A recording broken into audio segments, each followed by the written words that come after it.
Welcome to the Fallible Man Podcast, your home for all things man, husband, and father. We provide content to help men become the men they want to be. My name is Brent, and I am the Fallible Man. I'm not perfect. I don't even have all the answers, guys. I'm just like everybody else, but I'm on a journey to be the very best version of me that I can be.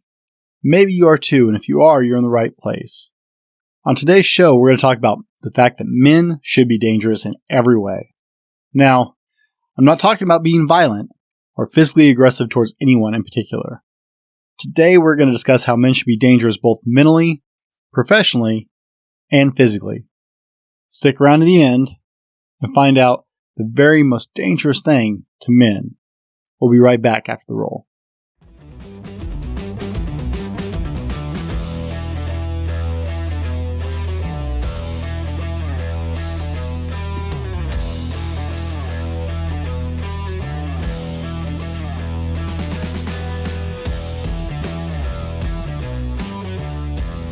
This is the Fallible Man Podcast, your home for everything man, husband, and father.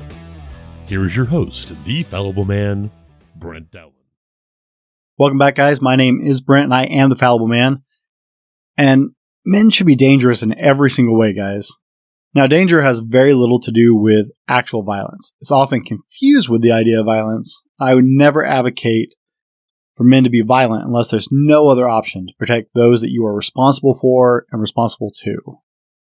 Those situations are thankfully far and few between these days, and a lot of men, and thankfully most men these days, manage to get their whole life without having to be in one of those kind of moments. But the world is a dangerous place, and in many ways, unless you're dangerous too, you're going to get eaten alive out there. The idea of the warrior mindset has been done to death. I mean, it is really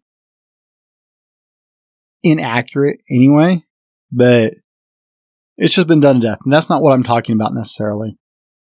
I know a lot of guys like to talk about that. I've seen that just done over and over again. In the military, when I was in the Air Force, we had a mantra that we recited in group training. And I mean, it was drummed into our head over and over. We probably said it 100 times a day or more. And it was, the strong survive, the weak will fall by the wayside. Because the idea was to become unbreakable. If we conditioned long and hard so that no matter what we endured, we could withstand it, then we would be unbreakable.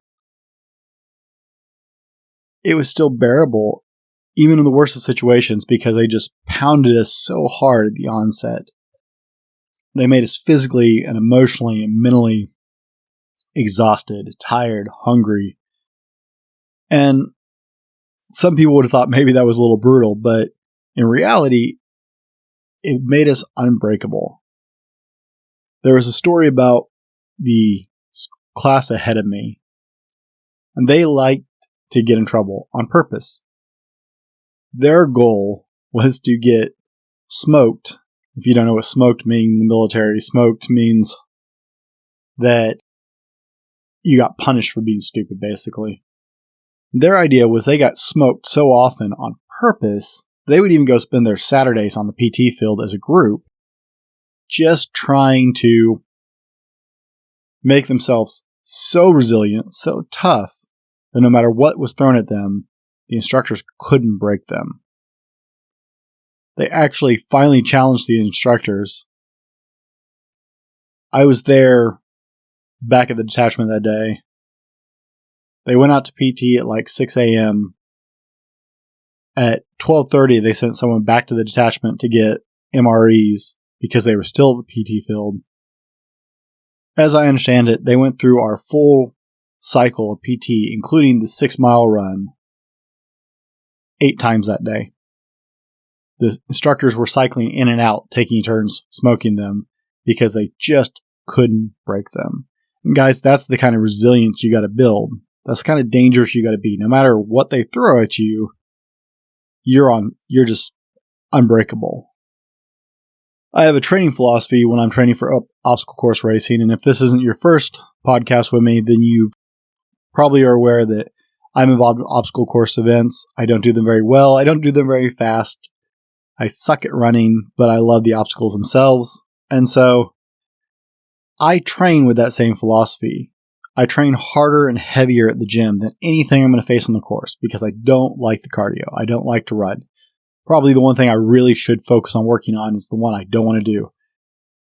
Pretty common, right? Everybody does that. But I lift heavier and I put myself through more brutal workouts than anything they're going to throw at me on the field. And the concept is, yeah, I'm not going to have to do anything that heavy on the course, but I do it so when I'm face to face with it and I'm exhausted from the distance and I'm cold and I'm wet and I'm beat up, the obstacles in front of me are minuscule, no matter how they're designed to be, because I do stuff so much heavier, stronger, worse, that even in a fatigued state, I'm still functional. And that's my training philosophy.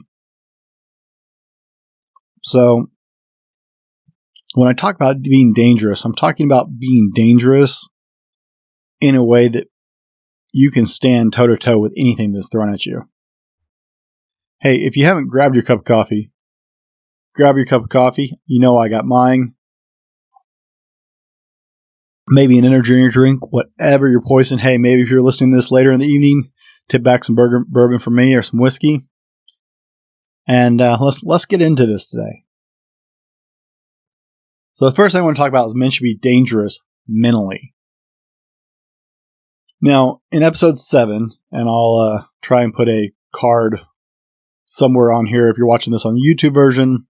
If you're not, you're going to have to jump back to that manually if you want to go over it again. We talked about the benefits of doing things hard and the fact that it builds fortitude. And fortitude is a kind of resilience. Exactly what I was talking about in that first little segment is it's a kind of resilience in yourself where no matter what is thrown at you, you are just unstoppable. That kind of fortitude is a mental toughness that you develop through trial and tribulation. There's not a really fun way to get to that one. And in episode 8, we actually talked about the value of mental strength. Are you starting to see a repeated theme here? Mental strength and mental fortitude, like I said, I'll throw in little cards if you're on YouTube or whatever, are incredibly important. Because if you develop a dangerous mentality, that mental strength that says no matter what, I'm still winning. Losing isn't an option. My friend asked me when we did our first OCR, because he was in worse shape than I was. He said, and I had already done one, and I told him, you focus on the next step. But the easy answer to all this is once you cross the finish line, you have to have the mentality or the mental state. I don't know if mentality is the right word. I apologize if I'm using that incorrectly. But you have to have the mental state of, I am coming off this field across the finish line or on a stretcher. Does that sound extreme to you? I'm sorry if that sounds extreme to you. That's my mindset on things. Once I cross that starting line, the only way I am coming off it is injured. And even injured, I might still go across the finish line. But either through the finish line is the mentality. Anybody a 300 fan? Anybody like the movie 300? I enjoyed that one.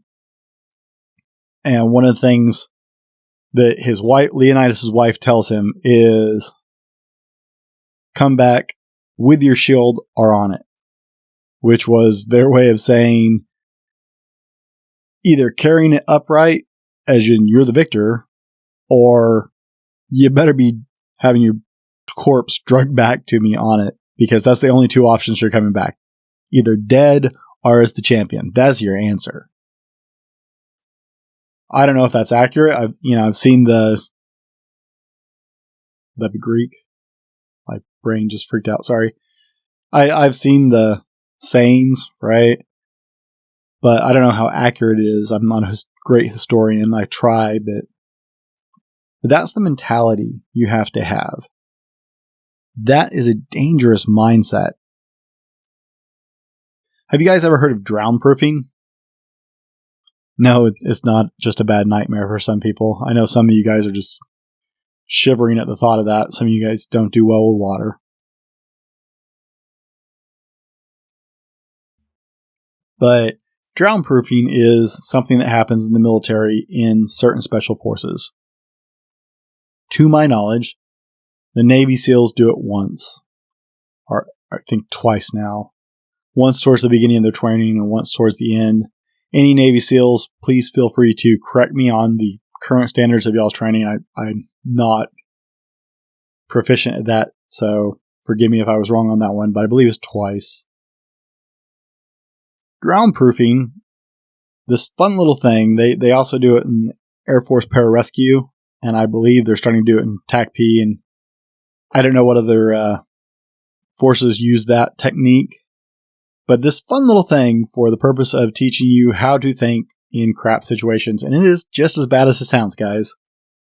They literally drowned you.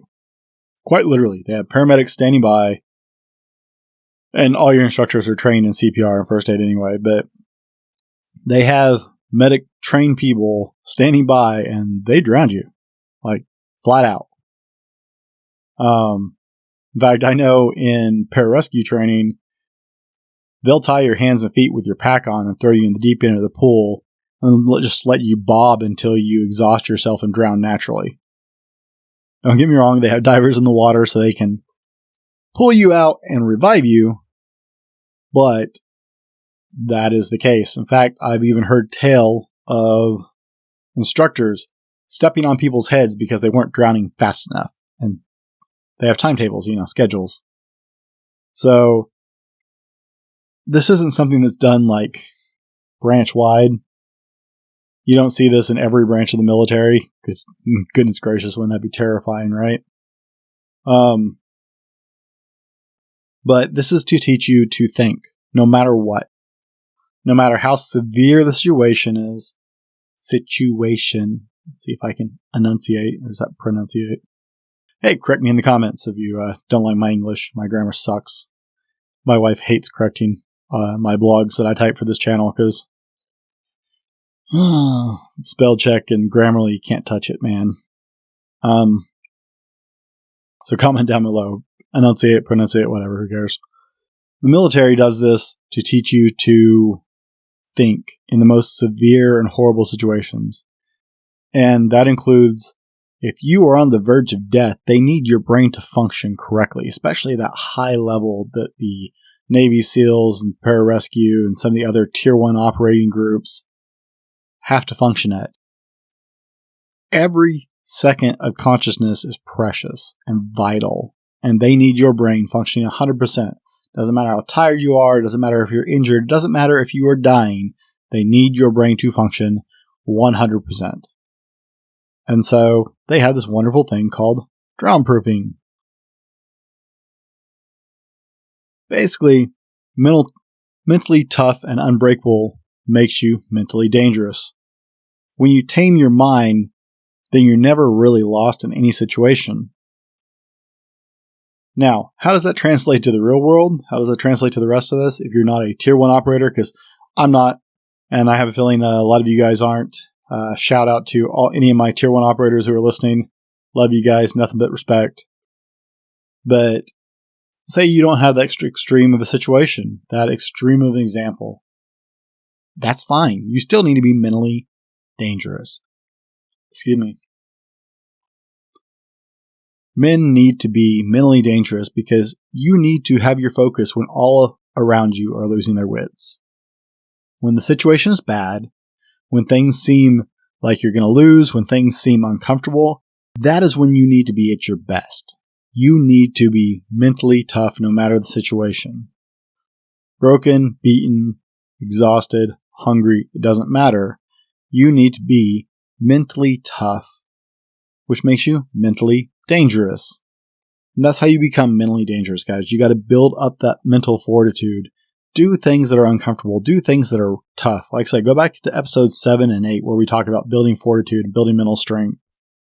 you need to be mentally dangerous, because if you are sharp as a knife mentally, then when you face off with somebody, no matter what situation, that could be a work situation, that could be an argument, that could be a debate, that could be a discussion at your gym. It doesn't matter.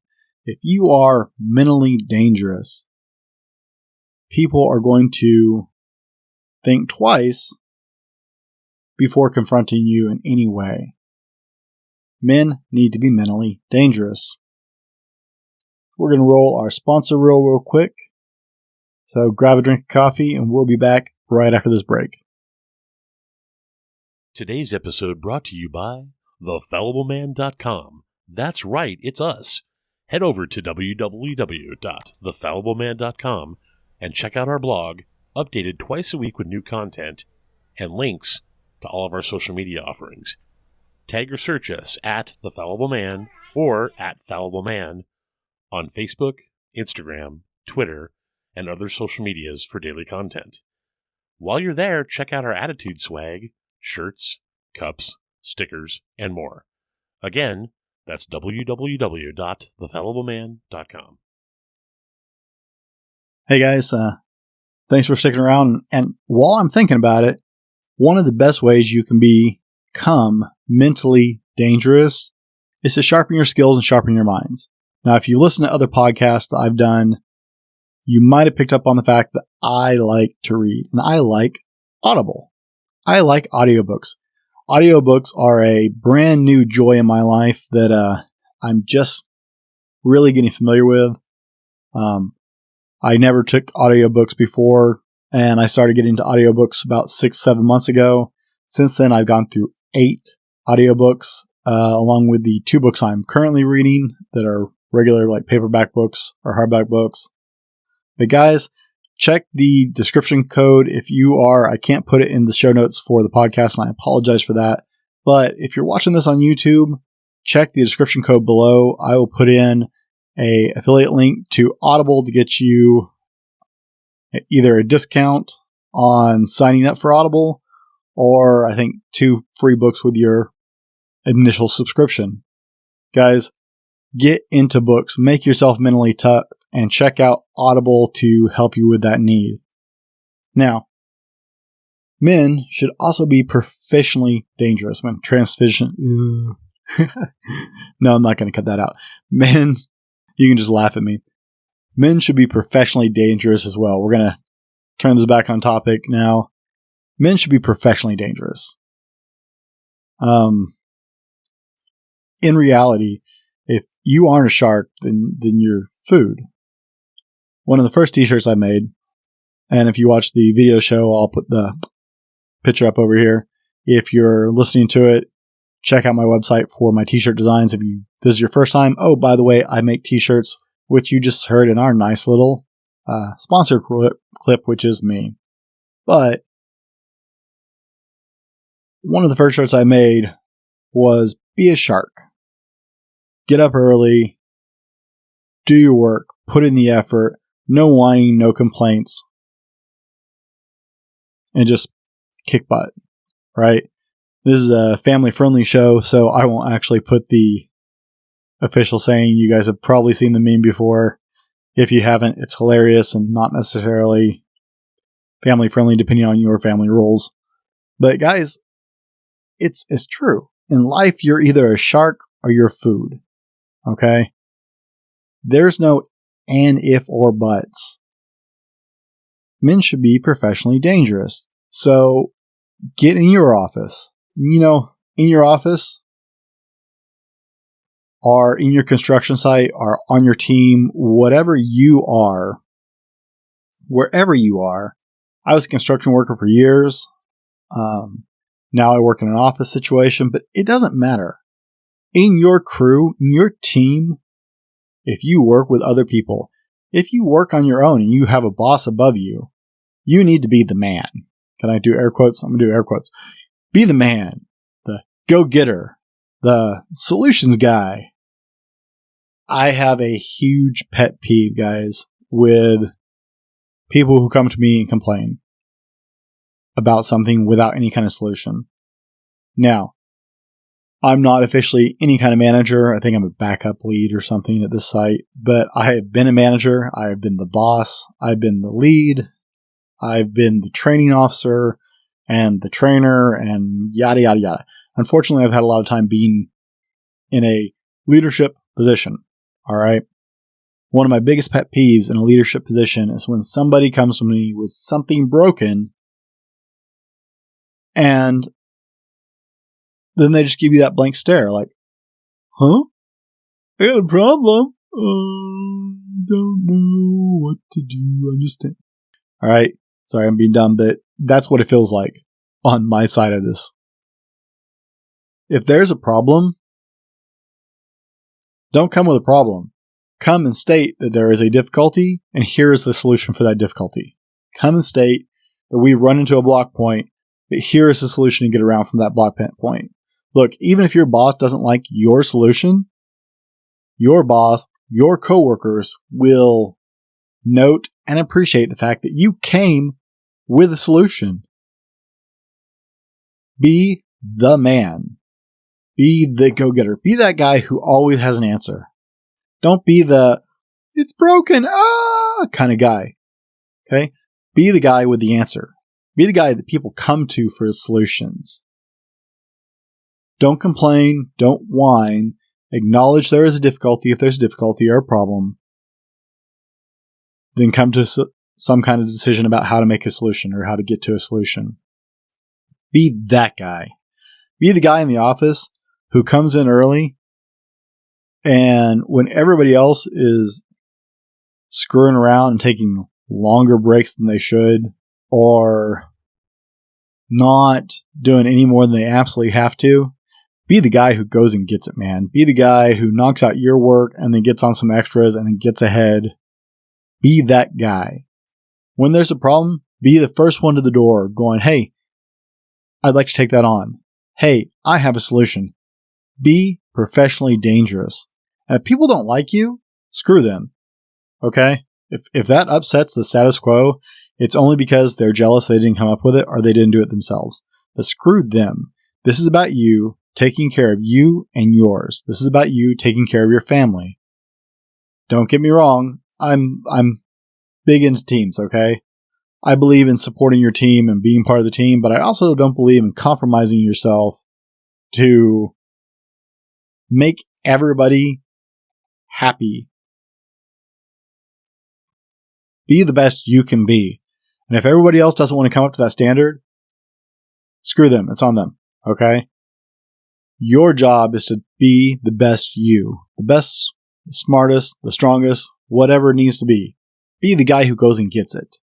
This is about you and your family and your life and your goals. So go out and be that guy. Now, you don't have to be a jerk. You don't have to purposely piss people off. But do your job to 120% of your ability.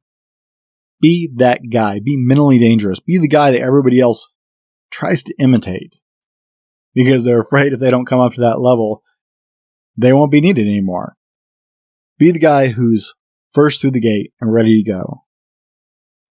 That is professionally dangerous. And I'm sorry, there are going to be people who want to do the bare minimal and don't like the fact that you are professionally dangerous. Hopefully, others will see your example and the whole team will come up too.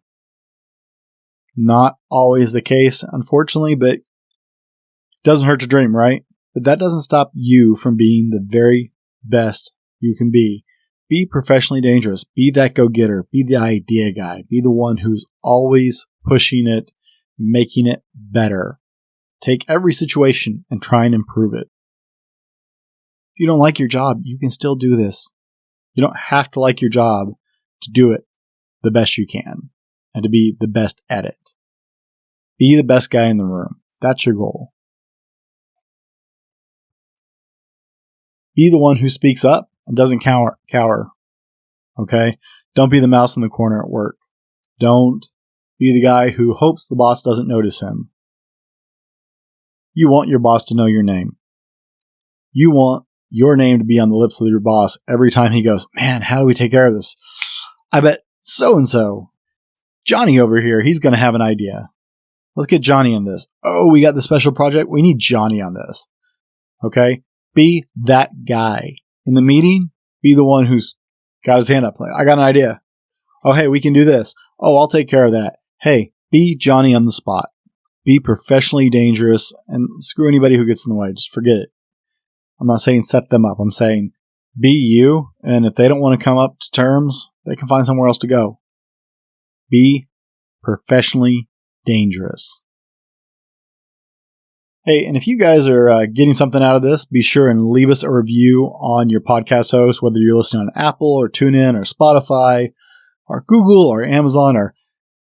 I'm going to stop trying to say all those because there's like a bazillion of them. But wherever you're listening, hey, be sure and subscribe to the podcast if you're enjoying this and getting something out of it. And leave us a review. That really helps us. It gives us a little more exposure so other people can join this too. And if you're joining us via YouTube, be sure to like and subscribe if you haven't. It's amazing how many of my watchers are watchers, not subscribers. Probably about 50% of the people who watch my videos aren't actually subscribed to the channel. It would like triple the size of the channel if people would just subscribe. So be sure and subscribe, hit the little notification bell, and that way you'll get notified every time we have a new video. Guys, you sharing this information, you sharing our show helps me tremendously. If you think we have something to offer, be sure and share us with your friends, guys.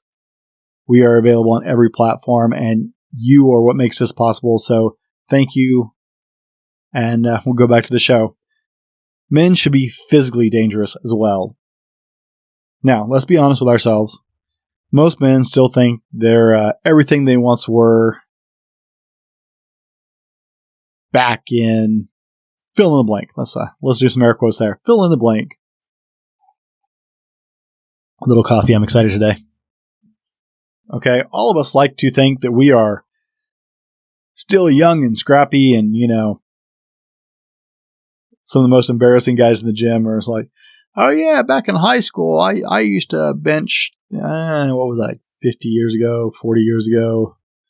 Actually, these days, I'm the old man at the gym that is 40 years old. It's amazing how many 20-year-olds think that 40 is old to be lifting, but whatever. That's their thing. But all of us like to think that we haven't missed a step. Excuse me. All of us like to think we didn't miss a step as we've aged. That all the years and maybe the bad diets or the injuries or the hard years at work or whatever it is has not taken any kind of effect on us. Now, let's be really honest here. Everything catches up. Time is the great equalizer. So unless you are actively staying fit, unless you are going to the gym on a regular basis, eating good diet, unless you are practicing, maybe you're a wrestler or a boxer, or maybe you did taekwondo or jiu-jitsu or something great when you were younger, and you haven't done that. Guys, skills go away that you don't do. Skills go away that you don't practice. So, be sure and don't misconstrue you are not your 18-year-old self. Or maybe you're watching this and you're 18. You are your 18-year-old self. So disregard if that's you. But for all of us who are no longer 18 or 19 or 20, be honest with yourself. Just because you were physically dangerous 10 years ago, 20 years ago, 5 years ago, whatever it's been, doesn't mean you still are. Make sense? You with me? You tracking here? So, Ryan Mickler, I apologize, Ryan, if you hear this and I said your name incorrectly, over at the Order of Man, likes to say, protect, provide, preside. That is the motto of Order of Man. If you aren't familiar with Order of Man, I'll look on my favorites on my YouTube page. They also have a great podcast. If you like that, he has some really great guests and just has some good things to say. But their motto at Order of Man is protect, provide, preside. Preside. I can't ever say that right. I apologize. We can't protect if we're out of shape and unhealthy. We can't really preside, as in setting the right example and our leadership, if we're out of shape and eating bad things. And look at what your children are eating. I didn't hardly eat vegetables at all until I had children. I hate vegetables. I've always hated vegetables. I've actually learned to enjoy a few since I had children, but it took having children. And it's because I wanted to set a good example. And I've always been honest with my children from the get-go. I've always been honest with them. I've always told them, it's like, no, I don't actually like vegetables. Because they see me eat this heaping pile of vegetables. And they're like, ooh, I can't believe you like that. I actually don't like that. I don't. I'm not a big vegetable person. If you enjoy vegetables, more power to you. I'm glad that you do. Someone's got to. But I'm not a big vegetable person. I eat them because they're healthy and my body needs it. It's good for me. So, as we look at trying to be physically dangerous, that means that we have to eat well. That means that we have to be physical. We need to get out and walk. We need to get out and jog or run or whatever your thing is. Maybe you like to bike. Maybe you're a gym guy like I am. My wife's a runner. We don't. We have very different ideas of how to try and be in shape. But you can't be physically dangerous. And God forbid, I hope, it is my honest prayer for all of you, that you don't ever need to be physically dangerous. But I make a lot of t-shirts, I just realized this. Because I'm going to quote a t-shirt.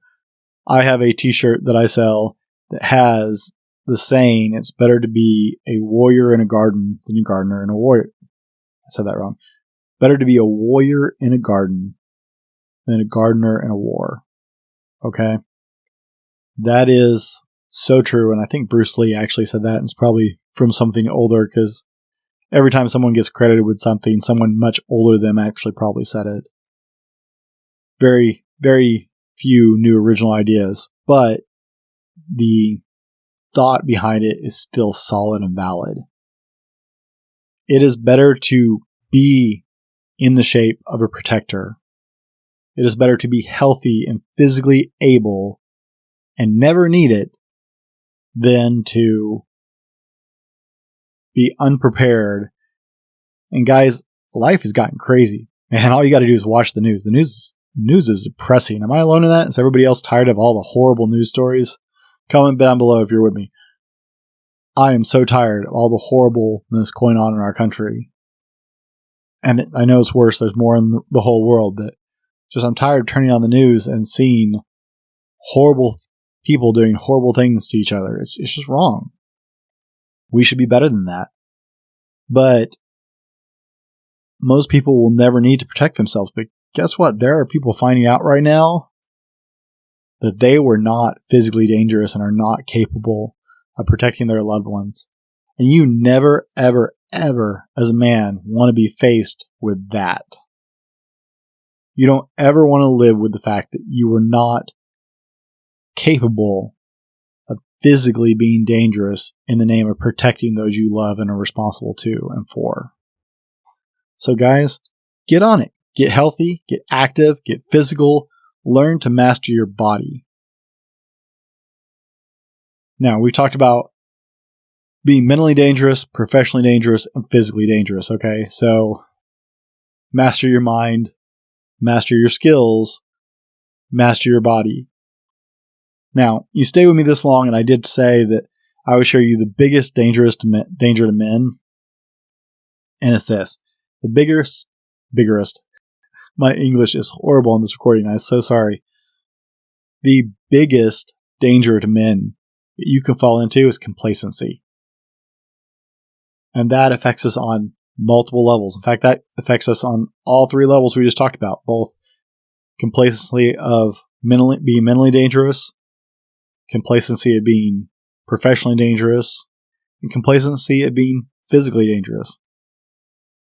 I'm pretty good at these two most of the time, but I have got to admit I've gotten really complacent in my job.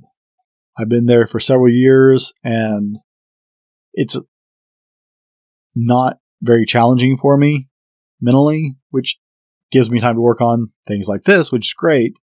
But I have gotten really complacent with my job. And guys, complacency is a killer. It destroys everything in its path. It is a silent, deadly killer. Complacency can kill any facet of your life. It kills marriages every single day around the world. It kills family relationships every single day around the world. It kills you at your job. Guys, complacency is one of the biggest dangers that men can deal with. Guys, I'm not going to go deep on this one. Complacency will just destroy you. If you're enjoying the show, be sure and hit next week's show. Next week, we're going to talk about the top 10 things that men should avoid as they progress through their lives that just are dangerous and destroying men. Hey, thanks for hanging out with me today. I really do appreciate it. I hope you enjoyed this. If you're with us audio-wise, guys, thanks a lot. And if you're watching this on YouTube later, let me know down in the comments. I am Brent. I am the Fallible Man, and I'm on a journey. I'd love for you to go with me. Be better tomorrow because of what you do today, and I'll see you next time. This has been the Fallible Man Podcast, your home for everything man, husband, and father. Be sure to subscribe so you don't miss a show. Head over to www.thefallibleman.com for more content and get your own Fallible Man gear.